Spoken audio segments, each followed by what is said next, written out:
Hello everyone and welcome. In this video I'm going to answer the question, can you transfer money from Paysafe to Revolu? And the answer is yes and no. Yes, you can transfer, but no, it can't be done directly. So let me explain. There is no direct integration between Paysafe and Revolu.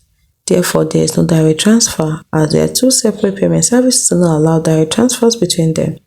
So what you do instead is use a workaround, that is, transfer to your bank account. Make sure it is linked to Paysafe, and then once the funds on your bank account, you can add them to Revolu. How? First, verify if Paysafe allows withdrawal to your bank account, and then initiate a withdrawal from Paysafe to your linked bank account.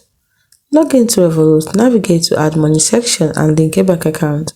Then add the funds from your bank account to Revolu. As simple as that. Don't forget to consider transfer fees, processing time, which may depend on the platform and your bank.